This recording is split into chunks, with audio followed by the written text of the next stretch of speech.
Hello students, आज करते हैं कुछ प्रीवियस ईयर के क्वेश्चंस वेक्टर से रिलेटेड जो कि पूछे गए हैं नीट में और आईआईटी में। नीट और आईआईटी में प्रीवियस ईयर क्वेश्चंस यानी वेक्टर्स। पहला क्वेश्चन क्या है, देखें।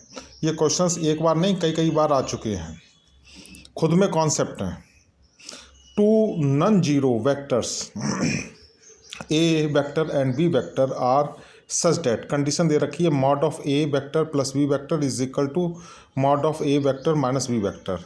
तो आपसे पूछा है the angle between them is, यानी कंडीशन क्या दे रखी है, यानी कि mod of A plus B vector is equal to mod of A minus B vector.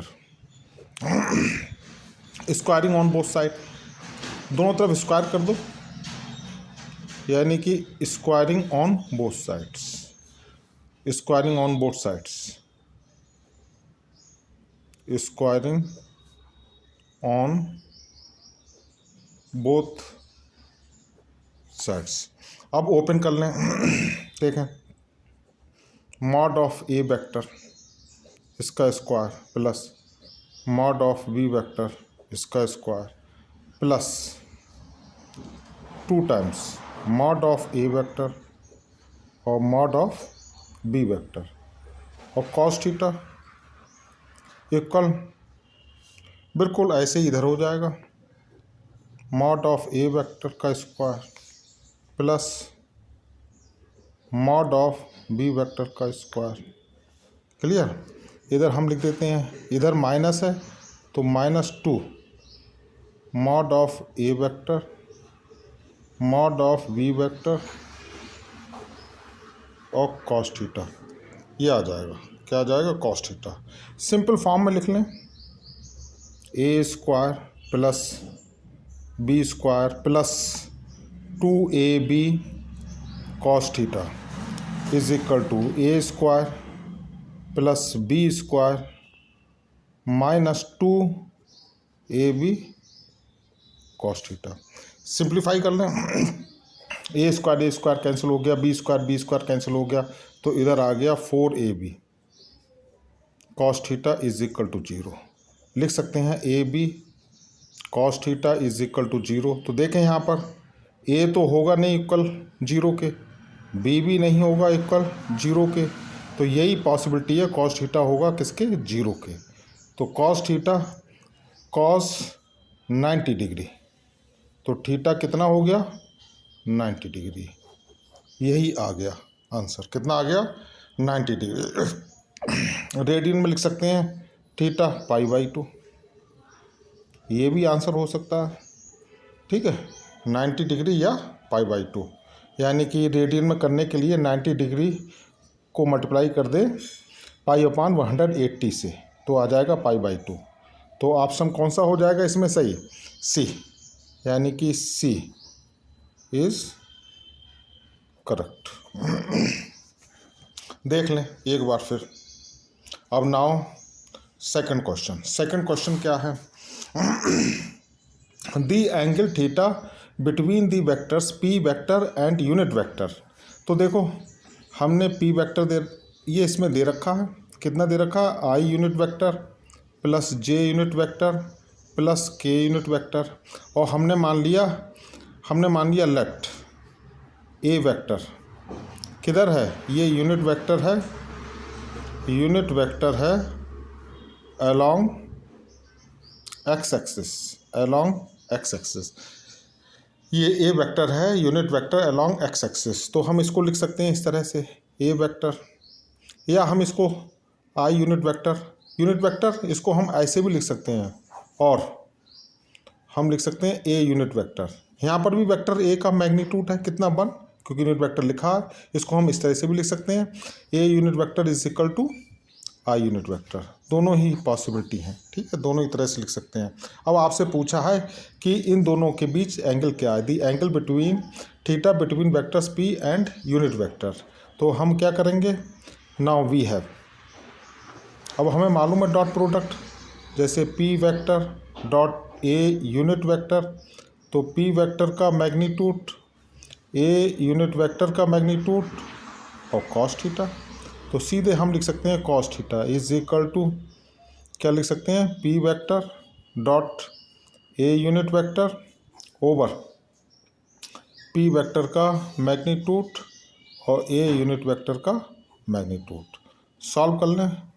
Solve कैसे करेंगे, जैसे पी वेक्टर है I unit vector plus J unit vector plus के यूनिट वेक्टर और ए कितना है dot I unit vector upon इनका P का मैग्नीट्यूड कितना हो जाएगा, आई का कोफिशिएंट 1 है तो 1 का स्क्वायर, जे का कोफिशिएंट 1 है 1 का स्क्वायर, के का कोफिशिएंट 1 है तो 1 का स्क्वायर। इधर आई है तो इधर तो कुछ होगा ही नहीं, यहाँ सीधे 1 का स्क्वायर। तो देखें आई डॉट आई कितना हो गया 1, यानी कि तो आई का कोफिशिएंट 1 है और इधर आई का कोफिशिएंट 1 है, बाकी इधर जे के है ही नहीं तो ये केवल इनका कितना हो जाएगा 0, इधर जे का 1 है इधर 0 है तो आपका रिजल्ट आएगा ऊपर आई डॉट आई यानी कि ऊपर आ जाएगा 1 और नीचे 1 प्लस 1 नीचे आ जाएगा सॉल्व करने के बाद √3 कितना आएगा √3 और 1 का स्क्वायर 1 तो ये 1 ही आएगा तो कॉस थीटा। तो आंसर आ जाएगा theta is equal to cos inverse 1 upon √3। ऐसे क्वेश्चंस खूब पूछे जाते हैं, ठीक है। अब देखें ऑप्शन में क्या है, ऑप्शन ए है तो ये A is correct, A is correct, इसमें ए करेक्ट हो जाएगा। Clear. Next question, next question क्या है देखें, कह रहे हैं consider 3 vectors, consider 3 vectors, A vector दे रखा है, बी वेक्टर दे रखा है और सी वेक्टर दे रखा है और कह रहे हैं A vector X of the form, कोई वेक्टर एक्स है, कोई वेक्टर एक्स है, ये किस फॉर्म में दे रखा है alpha A vector plus beta B vector, ठीक है। अब आप ऐसा करें ए वेक्टर इसको सॉल्व कर लें, यहाँ आपने अल्फ़ा लिखा, ए वेक्टर कितना है I unit vector plus J unit vector minus 2k unit vector, I plus J minus 2k plus beta लिखा, बी वेक्टर लिख लिया कितना हो गया आई यूनिट वेक्टर माइनस जे यूनिट वेक्टर प्लस के यूनिट वेक्टर, ठीक है। अब इनको सॉल्व कर लोगे, आई के कोफिशिएंट एक तरफ लिख लोगे, मैं डायरेक्ट लिख रहा हूँ। जैसे इधर देखिए अल्फ़ा इधर आई होगा इधर आई होगा तो अंदर कितना, पहले हम लिख लेते हैं ओपन करके ही लिख लेते हैं अल्फ़ा आई यूनिट वेक्टर, नहीं तो मिस्टेक हो सकती है, प्लस अल्फ़ा जे यूनिट वेक्टर माइनस 2 अल्फ़ा के यूनिट वेक्टर प्लस बीटा आई यूनिट वेक्टर माइनस बीटा जे यूनिट वेक्टर प्लस बीटा के यूनिट वेक्टर। पूरा सॉल्व करिए, जल्दीबाजी में मिस्टेक ना हो।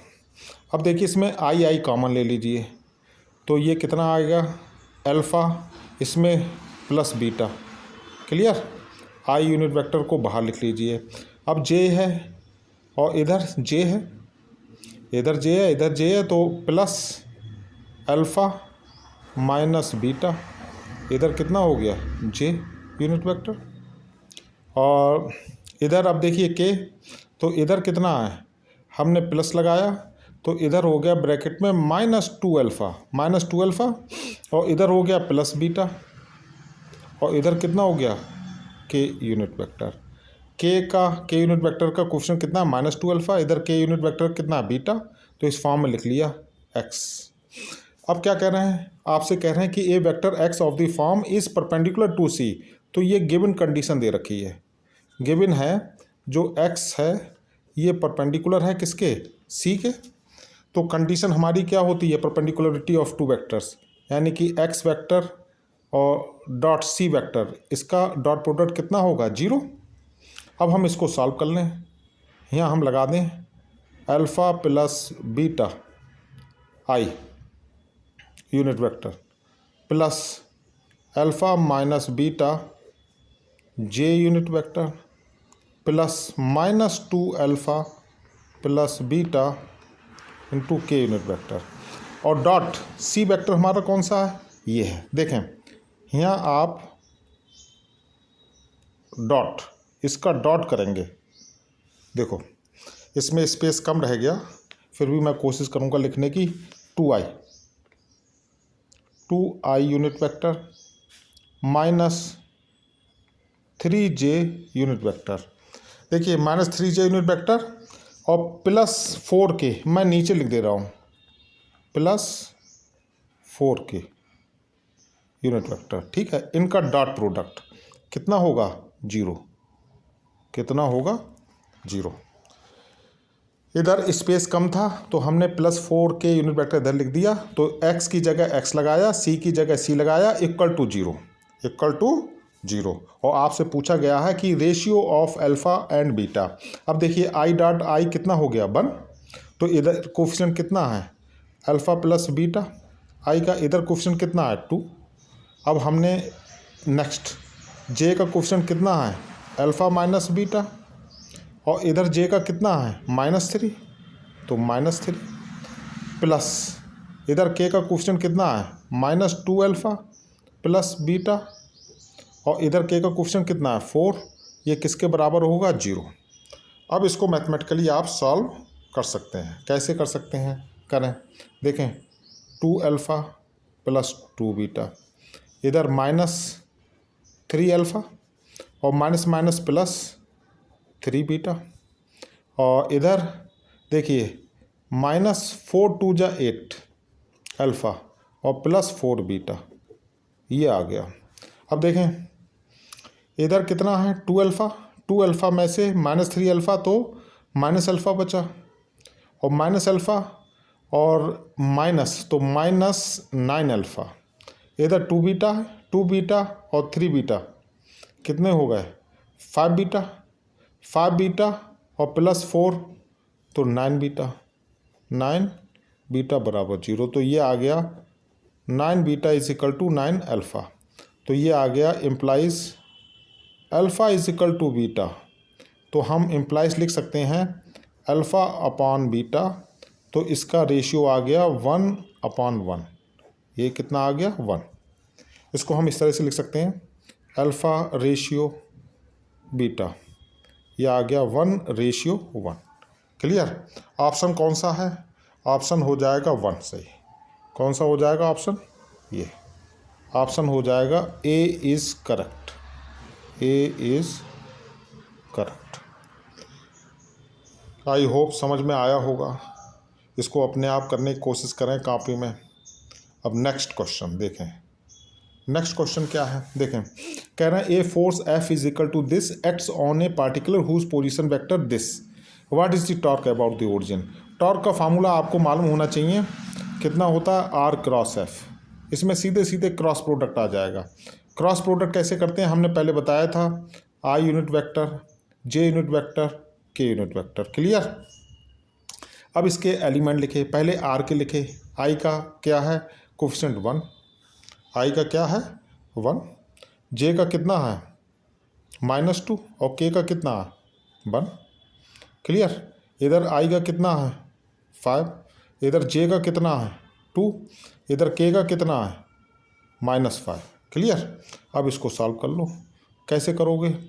आई यूनिट वेक्टर, आई यूनिट वेक्टर, ये रो को छोड़ो, ये कॉलम को छोड़ो, तो -2 5 जा 10, माइनस माइनस प्लस हो जाएगा तो 10, -1 2 जा 2, ये माइनस जे यूनिट वेक्टर।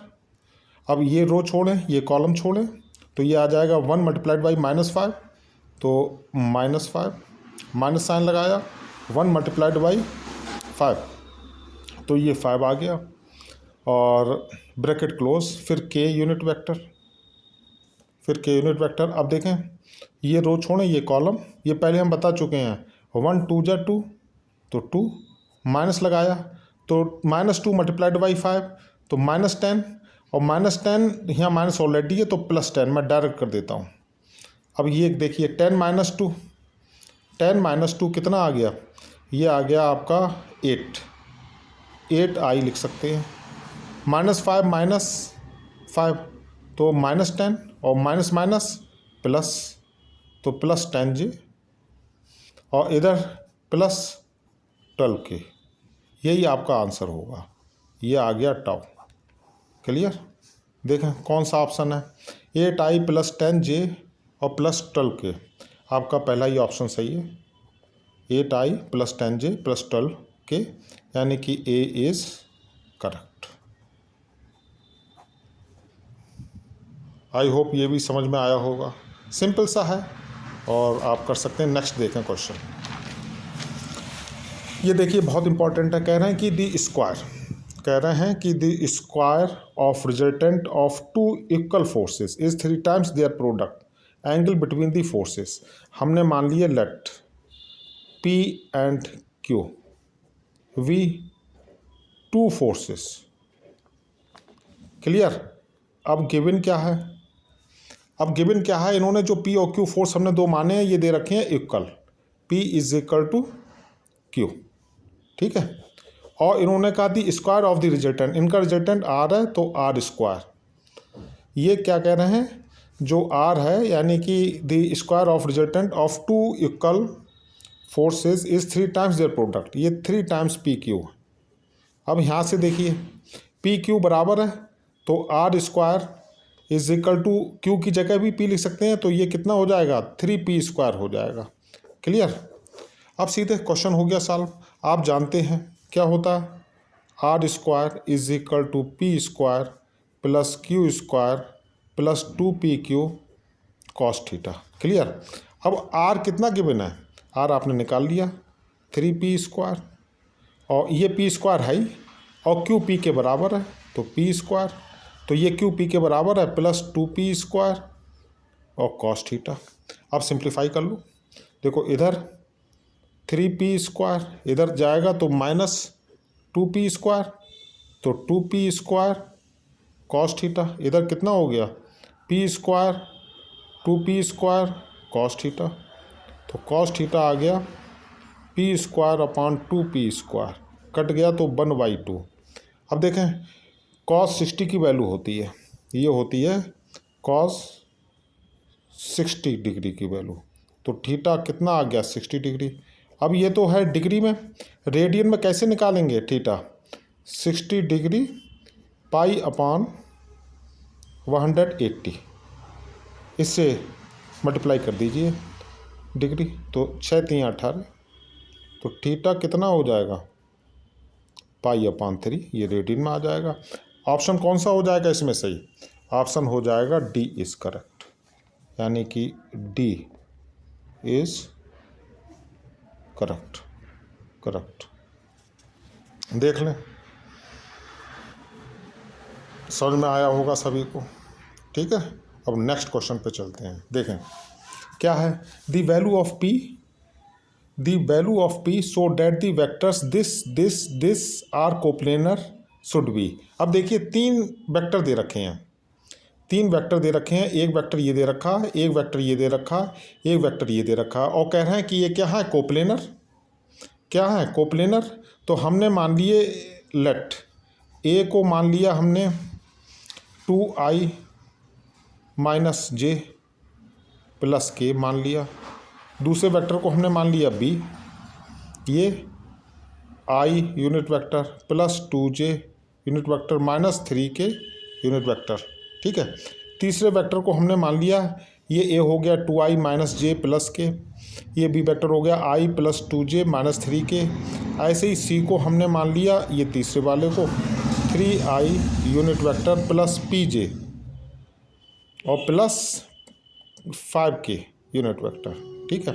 तो कंडीशन क्या होती है, कंडीशन ऑफ कोप्लेनरिटी हम पहले बता चुके हैं।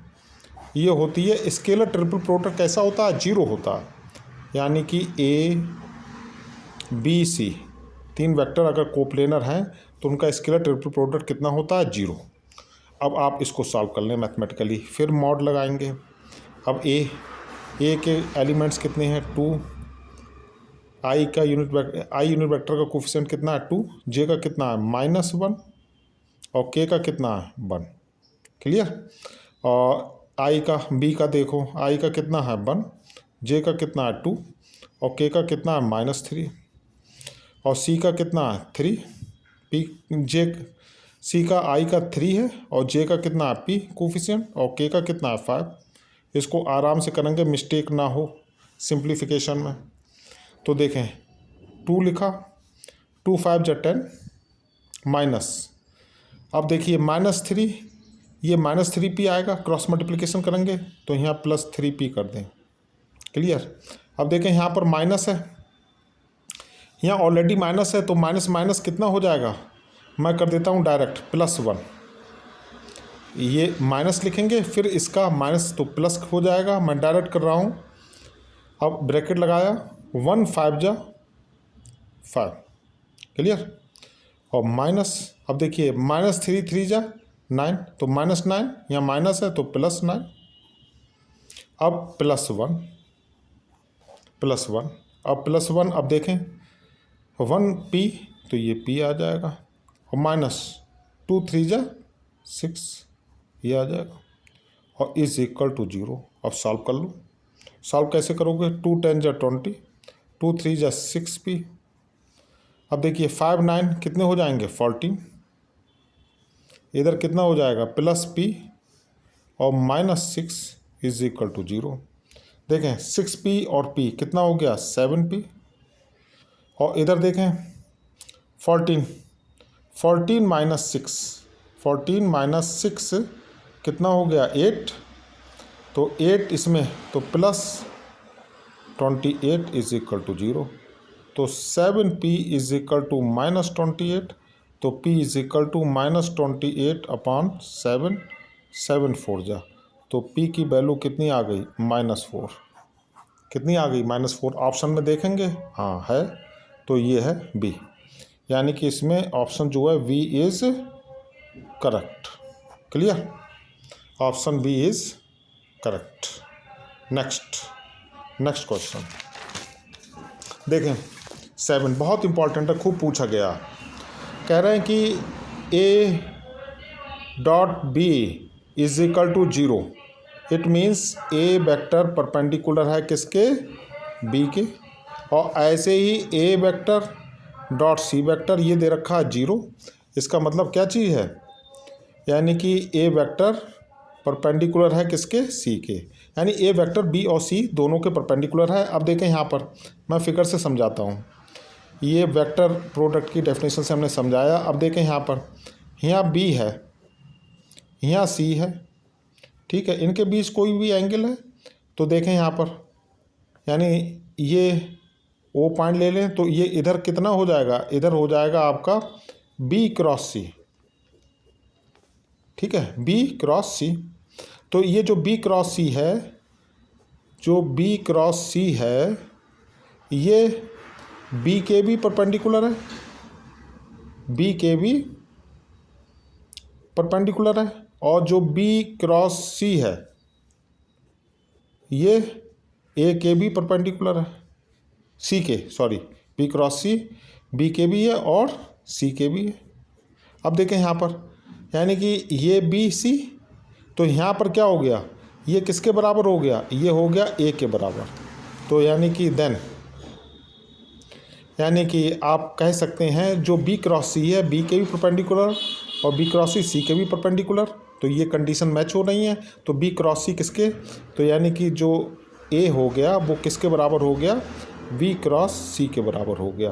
तो यानी कि हम कह सकते हैं, इट मीन्स हम ये कह सकते हैं कि जो इस तरीके से लिख दे, इस तरीके से लिख दे, B क्रॉस C इसके भी परपेंडिकुलर, B क्रॉस C इसके भी परपेंडिकुलर और A इन दोनों के परपेंडिकुलर। देन हम कह सकते हैं जो A वेक्टर है वो पैरेलल हो गया, ये हो गया, हम कह सकते हैं A वेक्टर भी इधर ही होगा, तो हम इसको पैरेलल का निशान लगा दें। क्या लगा दें, पैरेलल के। तो A वेक्टर पैरेलल है किसके, B क्रॉस C के। क्लियर, क्योंकि A वेक्टर की भी डायरेक्शन किधर है, इधर। ये साइन किसका है, ये साइन है पैरेलल का, किसका, पैरेलल का। तो भाई क्वेश्चन में आंसर आ गया, then A is parallel to. तो A जो है पैरेलल है किसके, B क्रॉस C के। तो ये आ गया, तो ऑप्शन कौन सा आ गया, C इज़ करेक्ट। क्लियर, तो हम लिख सकते हैं जो A वेक्टर, देखिए B क्रॉस C की डायरेक्शन इन दोनों के परपेंडिकुलर होगी, A की भी है, तो हम कह सकते हैं B क्रॉस C पैरेलल है किसके, A के। Clear, now next question. देखें ये क्वेश्चन खूब आते हैं, A vector is equal to B vector plus C vector have scalar magnitudes इतने इतने दे रखे हैं और ए सी के बीच एंगल पूछा है। देखो गिवन क्या है, A is equal to B plus C. ठीक है, हमेशा याद रखो जिनके बीच एंगल हम निकालते हैं उनको एक तरफ लिख लेते हैं। तो अब ए और सी के बीच पूछा गया है, हम लिख सकते हैं ए इधर आ जाएगा माइनस सी, इधर आ जाएगा बी। अब हम taking mod and square on both side, यानी कि taking mod and squaring on both sides. तो देखो लिख सकते हैं ए स्क्वायर प्लस सी स्क्वायर, मैं डायरेक्ट कर रहा हूँ माइनस 2ac कॉस थीटा, इधर हो जाएगा बी स्क्वायर। अब ए का मैग्नीट्यूड कितना दे रखा है, ए का मैग्नीट्यूड दे रखा है 5, तो 5 का स्क्वायर। सी का मैग्नीट्यूड कितना दे रखा है 3, तो 3 का स्क्वायर और 3 का स्क्वायर और माइनस 2a कितना हो गया 5 और इधर कितना हो गया 3 और कॉस थीटा, और b का यानी कि मैग्नीट्यूड कितना दे रखा है 4 का स्क्वायर। अब सॉल्व कर लो, 5 5 जा 25, 3 3 जा 9, 2 5 जा 10, 3 जा 2 5 जा 10, 3 जा 30 कॉस थीटा, 4 4 जा 16।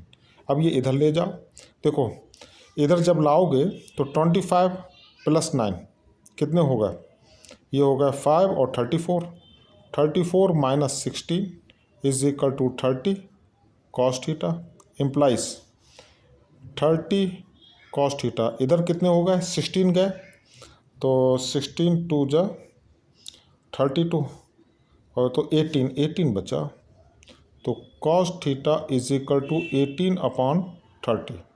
तो 6 3 18, 6 3 जा 18, 6 5 जा 30। ठीक है, तो कॉस थीटा आ गया आपका 3/5। तो थीटा कितना आ गया कॉज इनवर्स 3/5।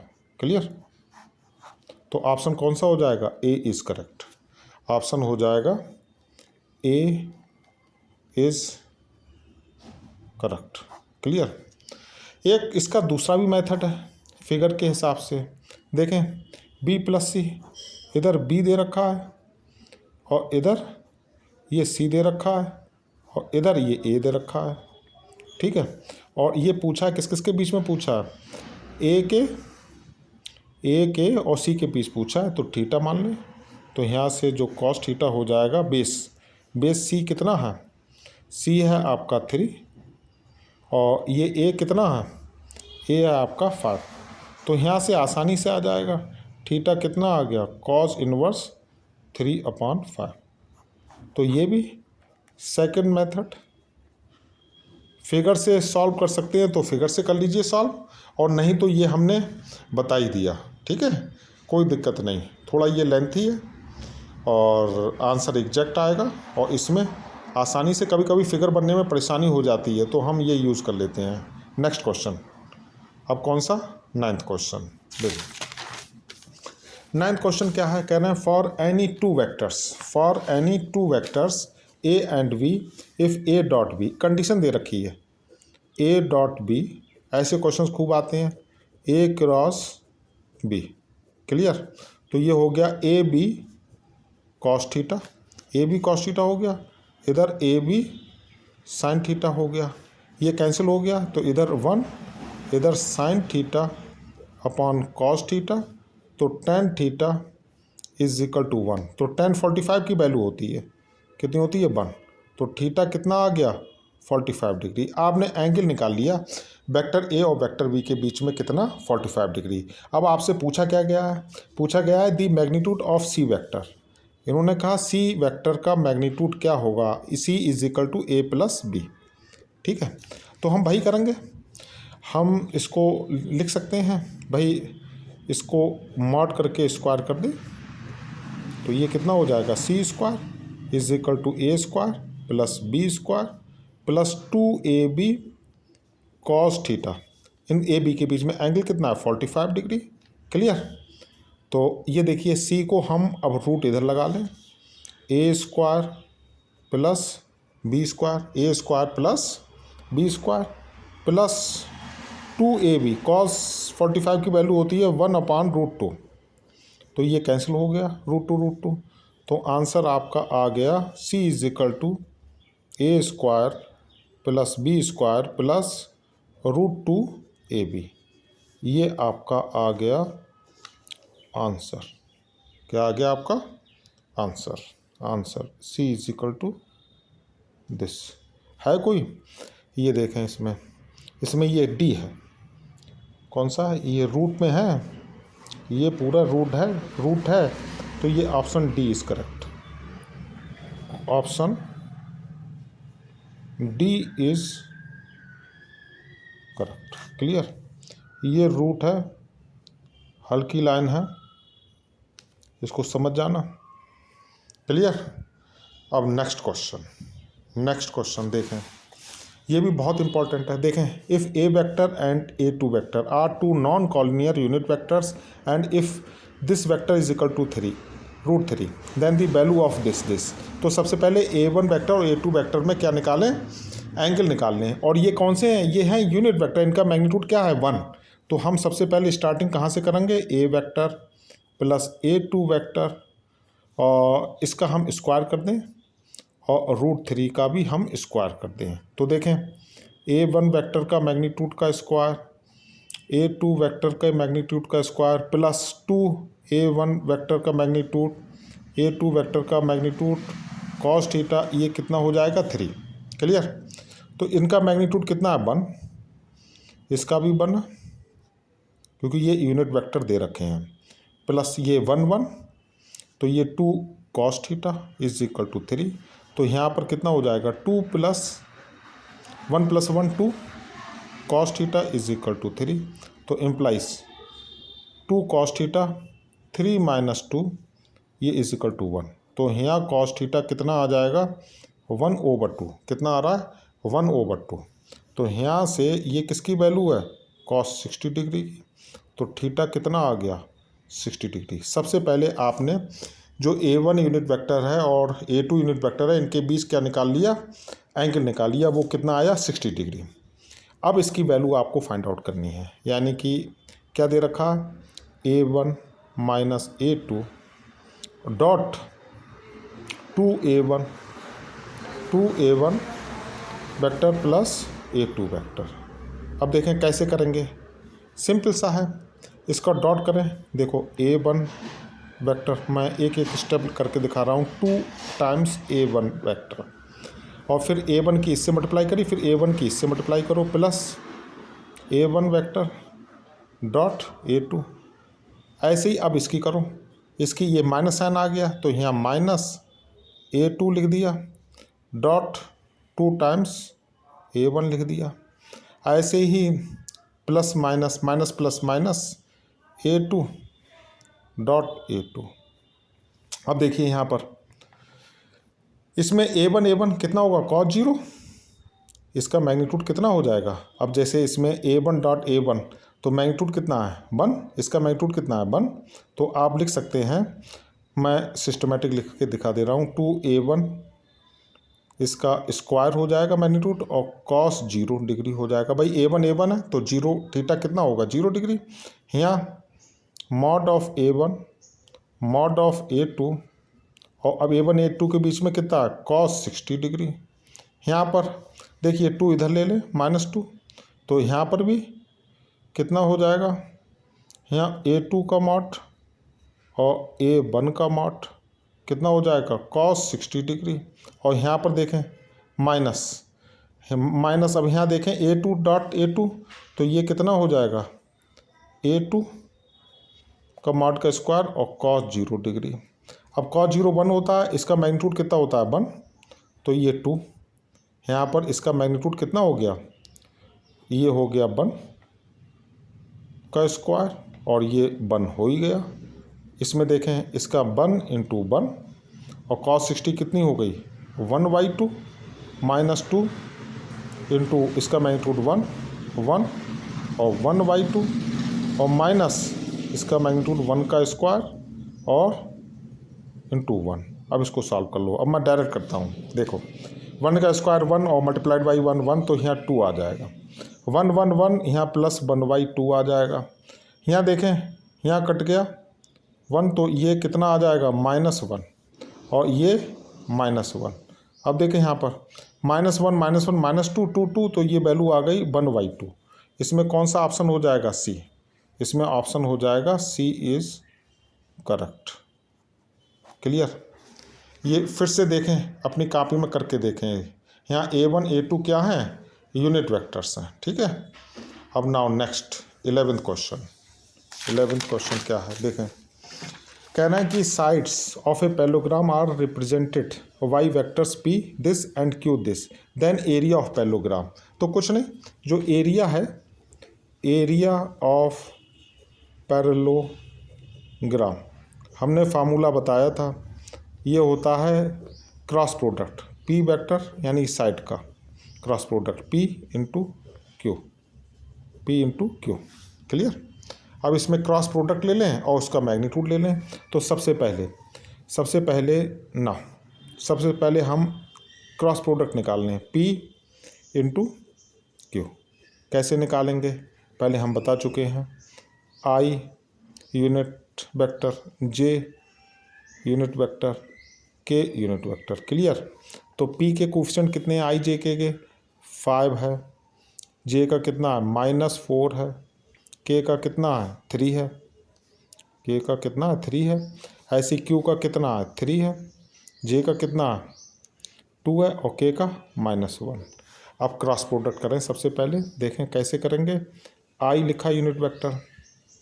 अब देखें -4 मल्टीप्लाइड बाई -1, तो +4 आ जाएगा। -3 2 जा 6, माइनस जे यूनिट वेक्टर लिख दो ब्रैकेट। अब देखिए -j, अब 5 बन जा -5, -3 3 जा -9, फिर के यूनिट वेक्टर। अब देखें 5 2 जा 10 और माइनस, और 4 3 जा 12 माइनस में, तो +12। हम डायरेक्ट कर रहे हैं। क्रॉस मल्टीप्लिकेशन आपको सिखा चुके हैं, अपने आप कॉपी में करके देखिएगा। तो ये कितना आ गया? ये आ गया P क्रॉस Q। ये आ गया 4 - 6, कितना आ गया? 4 - 6 -2i, और -5 और -9, तो आ गया -14, -14 और माइनस तो +14 जे यूनिट वेक्टर। और ये आ गया कितना? 10 + 12 22 के यूनिट वेक्टर। ये आ गया। इसका मॉड ले लें, इसका मॉड ले लें, तो कितना आ गया? इसका -2 का स्क्वायर +14 का स्क्वायर +22 का स्क्वायर, तो ये आ जाएगा 2 2 जा 4 और 196 484, तो ये आ गया √684। तो एरिया ऑफ पैलोग्राम इसी पी क्रॉस क्यू का ही तो मॉड है, तो आंसर आ गया। देयरफॉर एरिया ऑफ पैरेललोग्राम कितना आ जाएगा? √684 स्क्वायर यूनिट्स। ठीक है, तो इसका A option is correct. A option is correct. यहाँ लिख सकते हैं ए इज़ करेक्ट। क्लियर? इसको फिर से क्वेश्चन को ट्राई करिएगा घर पर। अब नेक्स्ट लास्ट में एक क्वेश्चन और देख लीजिए। कह रहे हैं कि if A vector this is perpendicular to this, तो हमने मान लिया लेट, हमने मान लिया ए वेक्टर ये है, ए वेक्टर हमने क्या मान लिया? 2i यूनिट वेक्टर +3j और +8k unit vector. Clear? 2i +3j +8k। ऐसे ही हमने कह रहे हैं if A vector is perpendicular to, दूसरा वेक्टर हमने मान लिया b, ये मान लिया 4। अब देखें यहाँ पर ये 4j है और ये -4i है। ये देखें ध्यान से, j पहले दे रखा, i बाद में दे रखा, और +α k। अब इसको हम कायदा से लिखें ऑर्डरली, i को पहले लिख लें -4i, ऐसे भी दे रखे होते हैं क्वेश्चंस, -4i यूनिट वेक्टर, फिर +4j यूनिट वेक्टर, फिर +α के यूनिट वेक्टर। तो कंडीशन होती है, कंडीशन ऑफ परपेंडिकुलर क्या होती है, ये सभी जानते हैं, कंडीशन ऑफ परपेंडिकुलर। अगर दो वेक्टर एक दूसरे के परपेंडिकुलर हैं तो कितनी होती है, A dot B is equal to 0। तो अब यहाँ लिखें 2i unit vector plus 3j unit vector plus 8k unit vector dot -4i unit vector 4j unit vector alpha k unit vector is equal to 0। Clear. अब देखें, इधर i का coefficient है 2, इधर i का कोफिशिएंट है कितना, -4, इधर j का कोफिशिएंट कितना, 3, इधर j का कोफिशिएंट कितना, 4, इधर k का कोफिशिएंट कितना, 8, और इधर अल्फ़ा का k का कोफिशिएंट कितना है, अल्फ़ा बराबर 0। देखो 2 -4 3 4 8 और अल्फ़ा, तो -8 4 2 जा 8 4 3 जा 12 plus 8 alpha is equal to 0, ये आ गया। ठीक है, तो इधर कितना आ गया, 12 में से 8 गए तो 4 बचे, और plus 8 alpha is equal to 0, तो 8 अल्फ़ा इज इक्वल टू -4, तो alpha is equal to -4 upon 8, 4 बन जा 4 4 2 जा 8, तो अल्फ़ा आ गया -1/2। अल्फ़ा कितना आ गया, -1/2। तो इसमें ऑप्शन है, देखेंगे सी है, तो इसमें ऑप्शन सी इज़ करेक्ट। ठीक है, option C is correct. I hope student सबको समझ में आया होगा। ये सब क्वेश्चंस हैं, ऐसे ही क्वेश्चंस पूछे जाते हैं। अगर वीडियो अच्छा लगा हो then please like share and subscribe channel. Okay, thank you.